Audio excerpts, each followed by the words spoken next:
আপনারা খেয়াল করে দেখবেন, আমি একটু বলে নেই 1 মিনিট।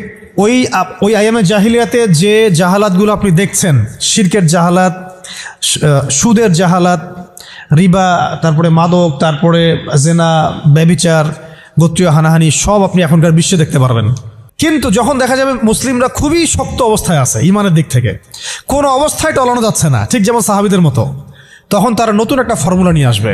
কি ফর্মুলা? এই যে এই ফর্মুলাটা, সন্ধি, ঐক্য, মৈত্রী, মানবতা, এইসব শব্দ কিছু নিয়ে আসবে। নিয়ে এসে বলবে, ঠিক আবু জেহেল যেভাবে বলছিল যে হে মুহাম্মদ, তুমি তো আমাদের সন্তান, আমাদের তো ভাতিজা, তাই না? চাচা ভাতিজা সম্পর্ক আমাদের, তো তোমাদের সাথে আমাদের এত দ্বন্দ্বের তো দরকার নাই। একটা কাজ করো, আসো তোমরা একটা বছর আমাদের লাত উজ্জা হবল মানাতের ইবাদত করো, আমরা 1 বছর তোমার আল্লাহর ইবাদত করব। কেমন মনে হচ্ছে প্রস্তাবটা? বলেন, কার প্রস্তাব? আবু জেহেল, আবু লাহাব, উতবা, সাইবাদের প্রস্তাব। এটার সাথে আজকের বিশ্ব মিলাই নিয়েন, ওটা আপনারা মিলাবেন। আমি ধরাই দিচ্ছি, মিলাবেন কারা নিজেই বুঝতে পারবেন আপনি যে কথা কোন দিকে যাচ্ছে এখনকার প্রেক্ষাপটে আর কি।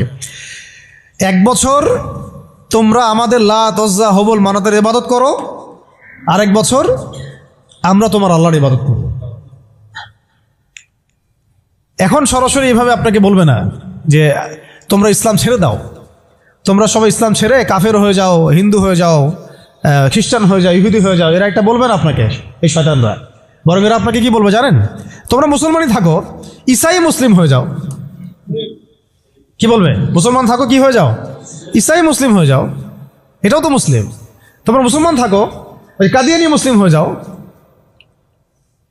কি মুসলিম হয়ে যাও? ওটা ওই যে খাচ্ছেন আপনারা, এটাই এই তো জাহালাত, সব কাদিয়ানি তো। এগুলো এগুলো এগুলো এগুলো এগুলো না খাওয়া সওয়াবের কাজ। এটা না খাওয়া, না কেনা, এদের সাথে ব্যবসা বাণিজ্য না করা আপনার সওয়াবের কাজ, করাটা গুনাহের কাজ। এই ফতোয়াটা কি আমাদের ওস্তাদরা দিতে পারবেন না? এটা আমি কি ভুল ফতোয়া দিয়েছি?